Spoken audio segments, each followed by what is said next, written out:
What's up, guys? Barrett Freeman here with another episode of the PropertyTales podcast. Today, I'm joined by Michael Davidson. He is actually he's got a lot of different hats, and I'm excited to dive into and see what's going on.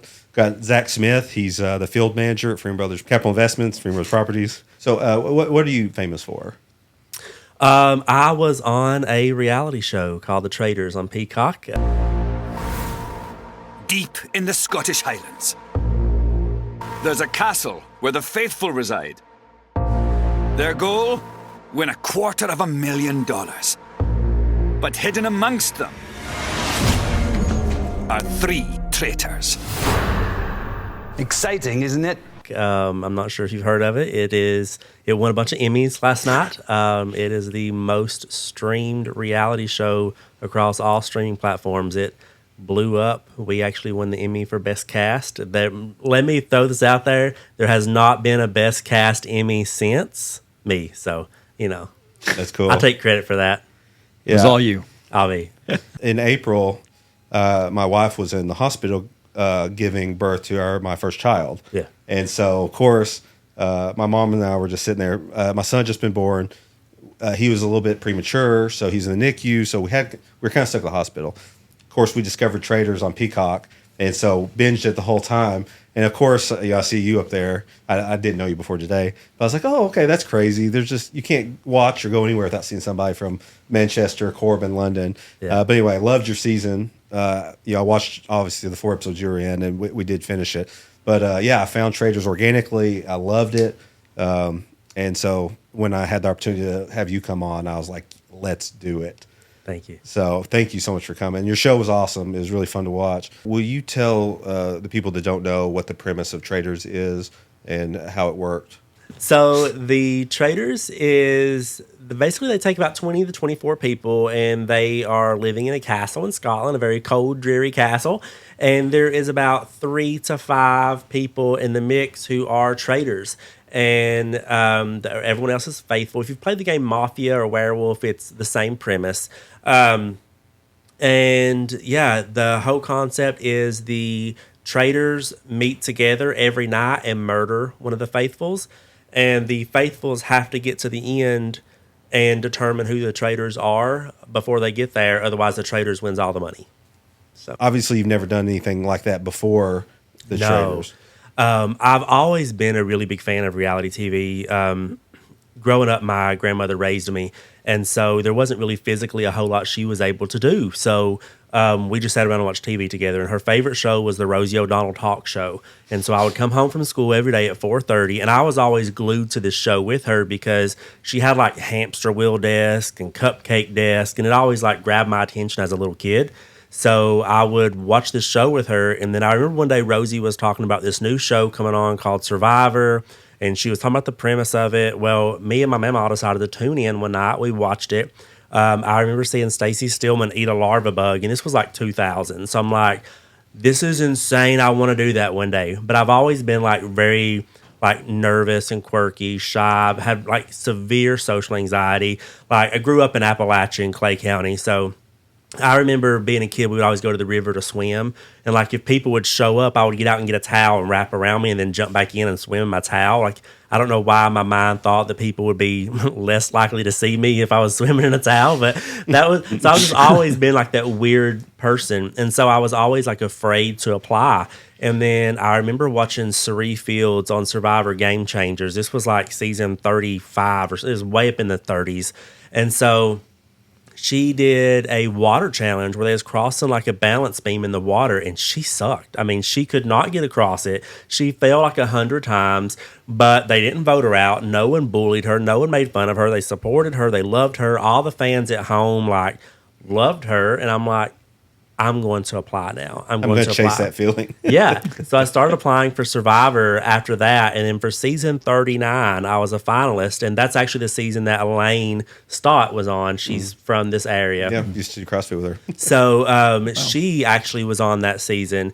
And but I didn't make it. Obviously, I told her one day, I was like, I feel like you stole my stereotype. But I didn't make it to that season. But what I did is I started following my casting producers and my casting director and my casting associates and everyone that I met in the process. I would follow on social media, and they would be at an event and they would tag somebody, and I would follow that person and then follow who tagged somebody and tag somebody.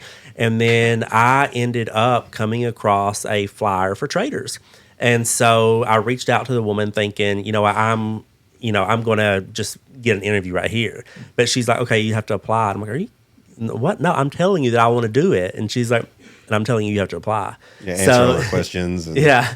So then I applied, and literally like the next morning I got a phone call. And actually the phone call that I got was from Meg Malley, who was a contestant on Big Brother 17, but she now works in casting. And being the big reality show fan I am, like, oh my God. And so I went into this thing like with this mindset of, okay, my social anxiety is out the window. I'm going to go in like full-blown play. I'm not going to be nervous. I'm not going to be worried about anything, and someone said you're a target, which so happened to be on day 2. All that panic came rushing back in. I had a full-blown panic attack. I was scared to death to watch it. Like, we filmed like in April and it aired in January. So every day from that time frame, I was like, oh my God, what is this going to be like? What is this going to be like when it airs? How's it going to be? But honestly, like, I never got any hate. I was one of the few who America loved. And it was so relatable, and everyone was like, I got nothing but positive feedback from it.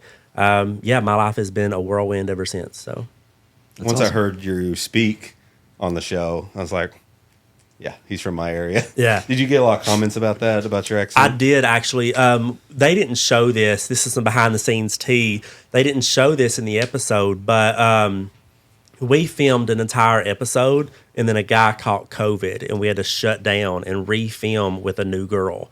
So we kind of all knew each other before she got there, because we filmed a whole first episode. On the train, I was sitting there with Rachel Riley, who, again, if you're a Big Brother fan, she's reality TV royalty. She was sitting with me across the train from me, and she's like, I can tell why you're here. And I was like, what do you mean? She's like, I work in casting. She's like, look around at everybody. You are wearing flannel. You are wearing jeans. Everybody else is like dressed to the nine. She's like, your thick accent, wardrobe has you in that. Let me tell you something. I've done like 7 shows. You're cast for a reason. If you give them that reason and play into that reason, they will be your bread and butter. And I was like, you'll make the edit. She's like, you'll get the TV time that you're looking for as long as you give them what you want. And it was so true, because one of the girls on the show with me, she had recently got divorced, and they would ask her to talk about her marriage. And she's like, no, I'm not going to talk about that. She was wrote out of the show. You never saw her any. And so every time they talk to me about something, I'd be like, well, brother, let me just tell y'all about it, And yeah, they were giving you the answers that they were looking for. Yeah, you would know how a episode would be edited. Like, even if you weren't a part of the storyline, like, they would ask you questions about things, and like, so is that what this is going to be about today? So like, if you pick up on little things like that, you pretty much know what's going to make it into an episode. But fortunately for me, I didn't have to worry about that, because I did start crying and had a panic attack on episode 2. So every episode was about me. So you're like, I was the story. You really wrote it in for yourself. Yeah. How many hours of filming was each episode? Oh my gosh, it was exhausting. We filmed the whole series in probably like 15 days. Oh, wow. That's what it feels like when you watch that season. Yeah. But I never know if like, we came back 2 weeks later. And no, it literally was like the whole series was filmed in about 2 weeks. We would wake up. We didn't stay in the castle. We didn't sleep in the castle. We slept at a nearby hotel. But what we would do is we would wake up in the mornings at probably 6 a.m. and go film. They would take us upstairs. Every one of us would go. So it was still top secret. We didn't know who was getting murdered or anything. Like, we would all go, and we would go like upstairs in like a holding room, and they would separate us, and they would come in, and they would be like, okay, Michael, you come this way, you come this way, you come this way, and pull us out individually, and then take us down to the breakfast room. We would just knock on the door and go in. And then I guess whoever was murdered, they would pull them out, but instead of going to breakfast, they would go get murdered. And then we would stay there until probably 11 o'clock at night. It was so exhausting. And it's about a 45-minute drive from the hotel to the castle. So we had like maybe 5 hours of sleep every night. And where was this filmed? Inverness, Scotland. Right. I'm a huge Alan Cummings fan. Yes. Did you get to spend any time with him? There was one. He never hung out with us like off set or anything like that, but there was a lot of downtime on set. And so whenever there was, he would talk to us. And there was one specific time that I was up next in a challenge and I was waiting with him so that downtime, I probably got like an hour with him that day. It was just me and him and one other person. And so we talked forever. We do still chat ever so often on Instagram. That's really cool. He's a cool guy. We talk still. I mean, he's part of my childhood in a big way, just because of all the movies he's been in. Yeah, he's coming back as Nightcrawler in Doomsday, so that's kind of awesome. Yeah, so that's really, really cool. The rule I've heard, because I've met a few people that have done reality television, are we seeing 10% of what actually happens, or what? Can you put a number on it? This is my thoughts on it, and I've always said that I would never speak negatively over my edit because I know going in that I'm signing up for an edited television show. I mean, they say it's reality, but it's... I mean, it's kind of... some things are kind of scripted, I think, too, right? A little bit. Our show wasn't scripted, but there would be times that, like, I would say something in a confessional, like, oh my God, I love that. Can you repeat that? And I'm like, well, now it's not going to sound authentic, but I will repeat it for you. And so I'll be like, I just repeat it with like more energy. But like, so they never told me what to say. I just sometimes walked in like, oh my God, this is so boring, and then I would say something funny and they're like, okay, you need to look happier. Repeat that for me. But no, as far as like everything that you see, it happens. If you don't say it, they can't use it. You know what I mean? So yes, they may use something that you said on episode 4 and air on episode 1 and make it look like you were talking about a different situation. But as far as like speaking negatively on something, I never spoke negatively about anybody. And buddy, let me tell you, I had some botched people come at me, okay? And I could have very easily spoke on personal appearances and terrible plastic surgery, but I'm just not that kind of person. So I never talked poorly about anyone because I didn't know how the edit would portray me. And there were a couple times we would film B-roll footage and they would say something like, why don't you say, and we just won $20,000. That way, when it came time and we actually did, they could have that clip of us saying something. And they would give us like a little script of something. And this was on like off days. We would film like 2 days and have like an off day. So on our off day, we would do stuff like this. And it would be like, it was so cold in there. And we would just go in and say, it's so cold in there. That way they could use that. And there was one I remember saying, oh my God, I can't stand her. And it's like, I'm not saying that. And they was like, well, why? I was like, because I don't know who you're going to use that about. And if that's about someone that I really like, I don't want them to watch this show back thinking that I was talking poorly about them behind their back because I don't feel comfortable saying that one. And they said, okay, that's fine. You don't have to do it. I mean, good for you on that. Did you watch The Office? I did. So did you remember that scene with BJ Novak where he films just a bunch of just random stuff? Like, I was talking about like psychiatry, whatever, but it was just a bunch of just B-roll stuff. Yeah. And he goes, you got it? Is that enough? And they got up and left. Yeah. Because it was just so random. That's just what it reminds me of. I love that. What were your nerves like the first day? The first day, honestly, it wasn't that bad for me because I mean, obviously, like I'm a huge Survivor fan. So seeing Suri, I love Big Brother. So seeing Rachel was just like mind blowing. Stephanie LaGrossa is just like Survivor legend. If you ever watched it in the early days of Survivor. And so like seeing those people was the exciting part for me because I'm a fan of reality shows as well. But as far as like the game, I was good. Like I said, I had it in my mind. I had embedded it in my brain that I was going to have just a fun time. I wasn't going to let anything stress me out. At the end of the day, it was a reality show. I wasn't going to care if someone at home thought it was bad that I went home first or anything like that. But then, buddy, when I became a target and I heard my name, I don't know, like it just a switch flipped and I just panicked. I mean, it was awful. I mean, like I couldn't hardly breathe. I was having a full-blown panic attack. I was looking 19 people dead in the eye and every one of them was calling me a liar. No one believed me. And like that situation is very high intensity anyway.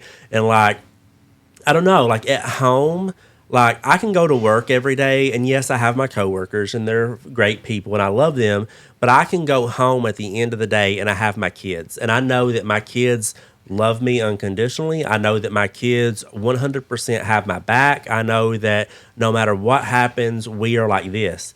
In a situation where there's $250,000 on the line and the whole goal is to figure out who's lying anyway, you don't have that. Even if you have someone that you're close with, you don't know, am I that close with you?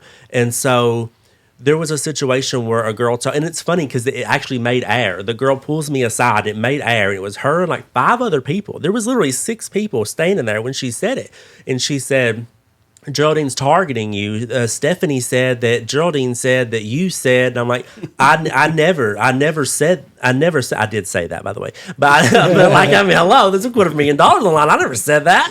And so, yes. And so, later in the day, everyone was like, who told you this? Who told you this? And I was like, I'm not telling you who told me that because I have one friend in this game. And if I betray that one friend, I have no one voting to keep me tonight. So what does it benefit you? I was like, did it happen? Yes or no? And they're like, yes, it did. I'm like, well, I'm not a psychic. I can't make it up. So that's your proof right there that, yes, someone told me. You're wanting me to tell you who so that you can target them and I lose my friend. I'm not doing that. You know, you knowing that it happened is proof enough that it happened. And so, I don't know, it's just so stressful because you don't have anyone in that environment. You don't have a soul. Before you actually started filming, how much of the rules in the game did you actually understand going in? Well, it was the first season. You know what I mean? Like, it was a brand new show to us. I was on season 1. And so a lot of us thought that it was similar to like what The Mole is on Netflix, where the Traitors had to like sabotage missions, which is not the case. They just have to get to the end undetected. They don't have to sabotage anything. And so we ask multiple times. We'd be like, okay, can we stop filming for a second? Like, can we get the rules? And like they would be like, okay, guys, listen here one more time. And they was always very nice and making sure that we understood everything. Well, you'd hate to lose or make a mistake just because of lack of knowledge of the rules, not the social game, but the actual mechanics. Yeah. So that would be pretty scary. So you thought it was like The Mole going in. And then when do you think you kind of had a high comfort level with just the mechanics of the show? I would say after my first round table, I had a full-blown panic attack. I started crying. It was so embarrassing to watch back. But I woke up the next day and I was like, you know what, Michael, you're getting ready to go back into this castle. You'll probably never get the opportunity to come here again. You're in Scotland, all expenses paid. You're on a reality show. This is what you've always wanted since you was a little kid. This is the one thing that you always wanted to experience in life, and you're experiencing it now. Don't stress about it. Just go have fun. Whatever happens, happens. And so like you'll see in that next episode, I kind of fight back and argue back a little bit more. And, you know, during the mission, I sucked. I was terrible. I didn't have a clue what was going on, but I basically just like had fun and like made fun of myself in the confessionals. They kind of set you up the first episode to be more catty than you actually were. I don't remember what stood out to me, but I was expecting you to be more like catty in your face, you know, a little bit, I guess, more into the messy situations. Yeah. And you just weren't doing that at all. You weren't playing into that. I almost remember what you said. It's probably yelling at the guy in the challenge. It's funny because whenever they called me to go, like they call us and give us a rundown of how the show's going to go.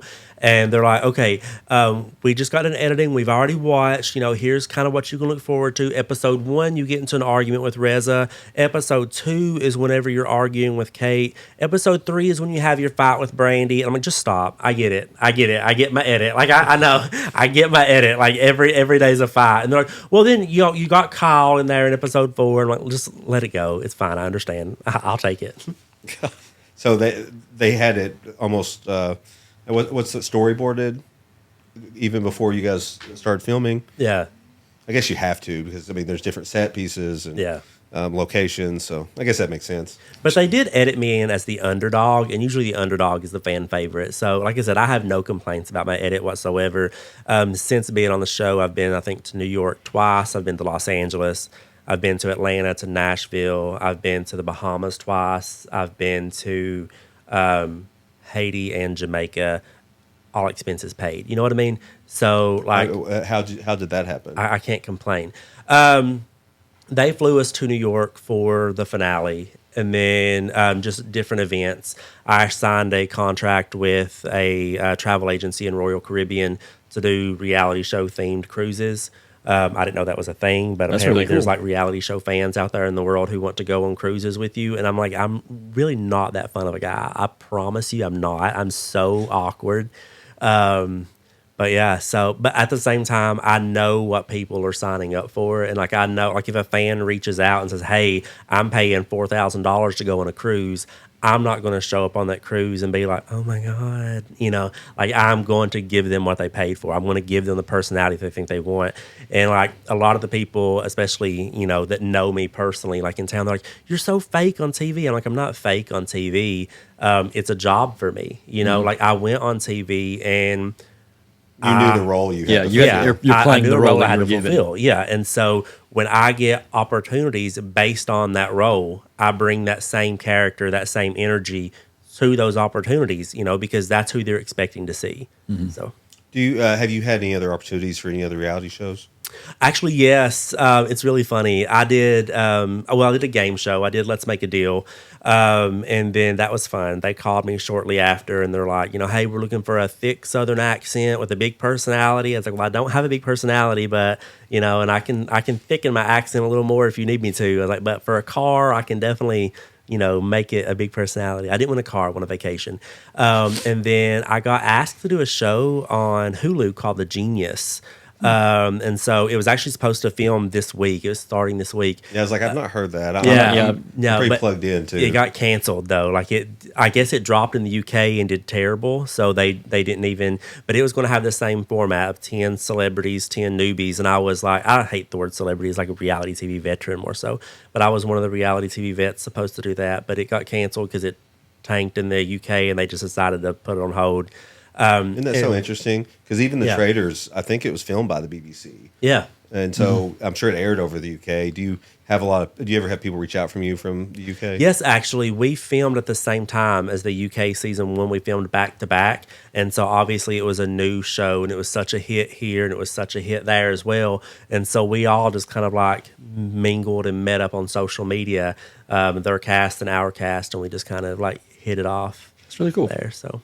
Besides all your expenses being paid for, were you compensated separately just for being on the show? We did get compensated based on the length of time that we was there. So like if it was like 1 day versus 20 days or whatever, we was on there for like 2 weeks. But like the longer you were there, the more money you got paid. Did you have to sign up with any kind of agency to be on the show? No, I didn't. And it's so funny because when I got there, everyone, like all of the newbies on the show were like influencers and like commercial actors. And there was like one nurse from Pennsylvania and me. And I'm like, who are all these people? Someone standing out. Yeah. Did you have anyone approach you to maybe represent you in that line of work? No, I did have like a someone, I guess, like a PR person reach out and ask to handle my social media. And I'm like, I literally have like 500 followers and I live in the world's smallest town. I don't need any representation for my social media. I was It's certainly changed though now. Yeah, I was like, I promise you that's okay, When someone messages your socials, it's you answering? 100%, yeah. I mean, that has to be overwhelming. Yeah, I didn't add people to Facebook, which I don't have Facebook anymore. I deactivated it just the other day. Smart. But I don't add people to Facebook that I don't know. I keep that kind of family. And like with Instagram, I feel like you can follow me if you want to. You don't have to. I don't have to follow you back, whatever. And then TikTok is the same way. You can follow me if you're interested in it. Just because I want to keep a part of my life just like, private. Yeah. For you. I'm a big proponent of going through the proper channels to reach out to people like you. Mm-hmm. It's respectful, but also it's hard to cut through the noise. Like if I just like cold messaged you. Mm-hmm. So Billy Hubbard, have you met Billy Hubbard? I know who he is. So Billy mentioned Cassie. Yes. I don't know, and they know each other. And through Cassie, I was like, oh, well, I just watched Michael Davidson just a few months ago. I didn't think he lived in Manchester. I was like, there's no way he still lives in Manchester. Yeah. But I'm glad you do. But I wasn't sure how to get to you. So I couldn't get you through Facebook. I saw you had an Instagram, but I hate messaging people cold through Instagram. It's not good. I was like, does he have a website? Couldn't find a website. I found like a wiki, and I found your stuff related to the show. But I was like, how do I get to this guy? So I put some feelers out. Fortunately, Whitney Hubbard, I guess maybe you guys are friends. Yes. And so she's like, oh, I know Michael. Yeah. I was like, I've been trying to get to this guy for like a month now. Yeah. So I guess she messaged you through Instagram. Yeah, she's a good friend of mine. I still have Facebook Messenger, but yeah, Whitney's a good friend of mine. Oh, I've so known her for a while. through Facebook. Yeah, Got you. and then Cassie actually is my best friend.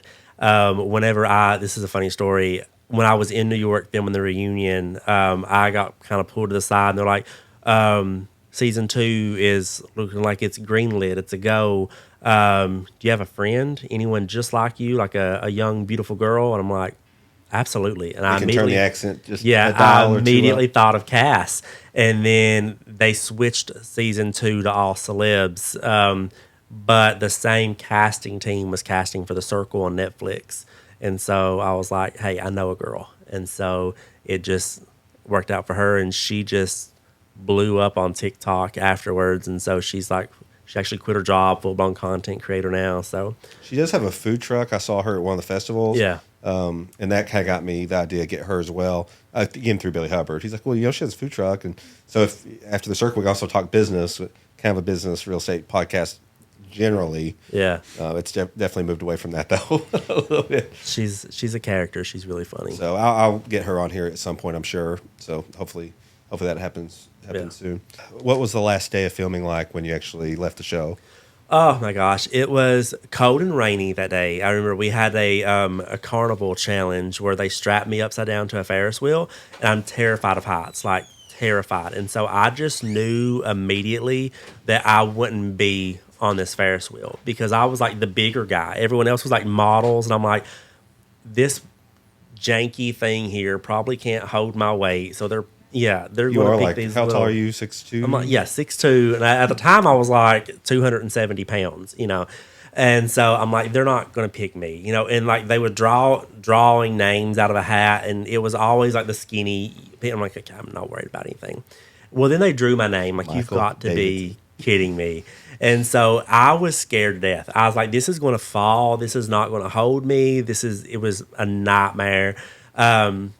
But yeah, so I get back to the castle, and I knew my days were numbered because I had barely skated by the skin of my teeth. Every elimination we had been to, there was like one vote separating me and who went home. So I knew my days were numbered, and they kept murdering my people. And so that's one thing that never made it to air. I'm like, why do you think I'm a traitor? Everyone who's gone home has been my deciding vote to stay. Why would I get rid of my numbers? I need all of my numbers. But they still, I don't know.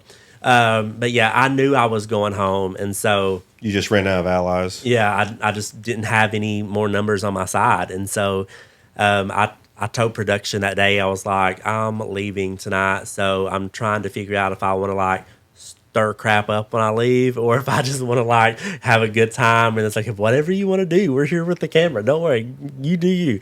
And so, but no, it was a very chill day. So. Yeah, no, I guess it's good that there were no surprises, at least. Maybe for your mental health. Yeah. Like, what's going on? Are you getting recognized a lot? When the show first dropped, it was insane. Now, not so much. Like, there's times, like, when I go to reality show events, like, I've been to a couple events, like, in Nashville, whatever. Like, if I go to those events and I'm around reality TV fans, then yes, they do. But now, just, like, walking down the street, no. But now, I remember when the show first aired, I was at Buc-ee's getting gas, and a man's like, "Are you that one guy from that one show?" And I was like, "Yeah, I'm that one guy from that one show." It has to be you. Yeah, it's me. I'm that one guy from that one show. I bet most people never think about the person they're seeing on their TV has an actual life and day job and has to pay bills. And yeah, I can honestly tell you, I don't pay attention to anyone around me. Like, I don't notice who is in my presence. Like, I could be walking down the street or be behind Britney Spears at Walmart checkout, and I don't think I would recognize her. I don't think that I would notice just because I don't pay attention. I just really don't. So that's the opposite of most people in a small town. I'm always looking around because there's a high chance I do know so many people, and I feel like, if someone saw me and I didn't notice them, like, I'd have my head down. So I'm acutely aware of my surroundings. Yeah, also, I'm a lawyer and a landlord, so I kind of have to be aware of my surroundings anyway, just in case someone's mad at me and wants to come up and say something, or maybe I see somebody just wants to maybe hide behind the shelf or try to avoid them. But because of that, I don't go out in public very much. Yeah, I don't shop at the Kroger. I just do I'd have delivery, do everything I possibly can. Listen, Aldi now delivers through like the grocery delivery app to Manchester, and it's like phenomenal. It's like, See, our Aldi's is awesome too. Yeah. I'm glad you said that. I'm going to tell. this my is wife. what I use. We don't have one of those in Manchester. I use this one. They deliver from Corbin to Manchester. It's great. Wow, really? Yeah. That's a pretty good piece. I can't believe that. Yeah, I'm surprised. Also, didn't know Aldi's delivered. We've been just doing Kroger and Walmart. Yeah. Yeah.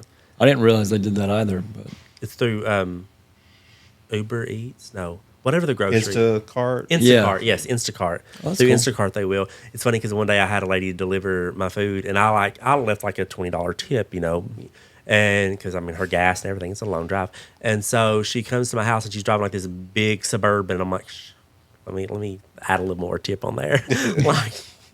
Can't give you career advice because you're doing fine, but you should do a podcast. Listen, I've thought about doing a podcast. You speak well. You're intelligent. You can have a good conversation. You can clearly modulate your personality based on the situation. I mean, that's just like it's like a perfect formula. Yeah, I've thought about doing a podcast, but I don't have it in me to sit down and do the editing that it needs. And like, it's funny because me and Cass were talking about TikTok because she's like super huge on TikTok. And I have like 20,000 followers on TikTok, but like, I don't keep it up. I don't ever post on there. Like, I forget sometimes. And she's like, why don't you use your TikTok? It's like, you got a following. You didn't take advantage of it. I'm like, Huge because following. I was like, what am I supposed to take advantage of? I don't have anything to talk about. And she's like, just make something up. And I'm like, I don't have it in me. I've been killing myself for 2 years to build my TikTok, and I only have 7,000 followers yet. I've got like 6,800. Yeah. So for you to have just trip and fall into 20,000 followers. I did hear if you go live more often, that Yeah. you get viewers that way. Yeah, You I don't do any lives. All my stuff's just high production quality, edited. I like that process, the part that you clearly want to avoid. Yeah. But I like the editing. I like the storytelling. There's not. I mean, even in your life, how often do you get to be creative? So that's why I really lean into that. Yeah. So, you're on TikTok, you're on Instagram. What are you most active on? Probably Instagram. Probably Instagram. You kind of done this already, but what kind of advice would you give somebody that was a big reality show fan and would want to try to get on one of these shows? Honestly, don't take it too serious. Like, as a kid, this was my goal. Like, a lot of people's like, oh, I want to travel the world, or I want to be an attorney, or I want to be a doctor. I wanted to be on reality TV. That's all I wanted. Like, I grew up in a very poor household. This sounds so bad, but honestly, it's the truth, and it's how a lot of people grow up around here. My favorite game to play as a kid was I would wake up in the middle of the night and I would turn on the lights and watch the roaches scatter. And I would take a fly flap and see how many I could kill. Like, and that sounds like so gross and disgusting, but that was my sad reality. But it was I was so happy. I was such a happy kid. Like, I didn't realize that not everyone had bugs in their home. You know what I mean? I didn't realize that was not normal. And so growing up, all I wanted to do was be on reality TV. And so I got that experience. And this past summer, I got a call from Rachel Riley, who is a really good friend of mine. She's on the current season of Big Brother, but she works in casting. And she called me and she's like, hey, I'm casting a new show. It's called 99 to Be. It's going to be on Hulu. I think it drops later this month. Yeah, I saw that advertised. Yeah, she's like, it's called Kim. Yeah, and Aaron Andrews. Yeah. Yep. And she's like, do you want to be on this show? And I'm like, oh, absolutely. I wouldn't heartbeat. She's like, okay, it films June 16th. I'm like, I'll be on a cruise in the Bahamas at that time. And she's like, oh, okay, well, we'll get you for season 2 then. And like, when I hung up the phone, I was like, I literally had to turn down being on a show to Rachel Riley, who is a Big Brother legend, has played the game twice, won once, has been on like a million shows. I literally had to tell Rachel Riley, no, I can't be on the show because I'm going to be in the Bahamas with Janelle and Kaser from Big Brother. I can't complain about my life right now. Like that, that's all that I ever wanted as a kid. And so my dreams like came true. And I know that sounds like really cheesy and like going home like 6th, but honestly, like it's been such a whirlwind, and I've got to cast shows. I cast Cassie with The Circle. I cast a good friend of mine on Beast Games. Another friend of mine who lives here in Manchester, he won Beat Shazam. And so it's like I've been working in casting, and it's literally, I couldn't have just planned my life better for me. Like whenever the show first dropped, they called us in November. I'll never forget. It was November 3rd. They called, and they're like, we're going to drop the cast in a few weeks. Give us the spelling of your name and the job title you have, that way you can be on the screen at the bottom of the credits and stuff. DMV for you. Yeah. I worked at the driver's license office in London when they called. But I worked at the food stamp office when I filmed, and I left to open the driver's license office, and I went back. But I was at the driver's license office when they did that. And so I was like, okay, here it is. The very next morning I woke up, and things happened. I found out my marriage was ending. Oh. And it was like, this is terrible. This is awful. And like, again, I'm thinking about that panic attack that I had, and I'm just like, I don't want to even want to face January when it comes. I don't want to watch this show. And it honestly worked out better than I could have ever imagined. Like I said, the experiences that I've had, the things that I've done, I literally couldn't pick a better situation for myself. Yeah, $250,000 would have been nice, but I would have lost it in my divorce. You know what I mean? Oh, yeah. So it worked out better. So my advice to someone who wants to get into reality TV is don't take it too serious. You don't know what the future holds, even if you're the first boot or the last boot. You know, don't be nervous about anything. You have the same odds of going home first as you do winning. So if you're going to go in nervous, you may as well go in excited. No matter what happens, ride it out. And don't take it too serious. Yeah, don't complain about your edit. Don't complain about production. You know, it's a once in a lifetime opportunity, and it is what you make it, as cheesy as that sounds. You know, and at the end of the day, it doesn't matter if some guy that you went to high school with makes fun of you because you went home early.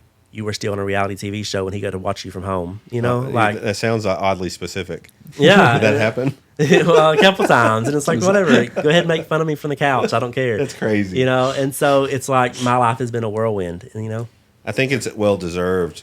Think of all the people that have had your opportunities, but don't have these opportunities after the show. Yeah.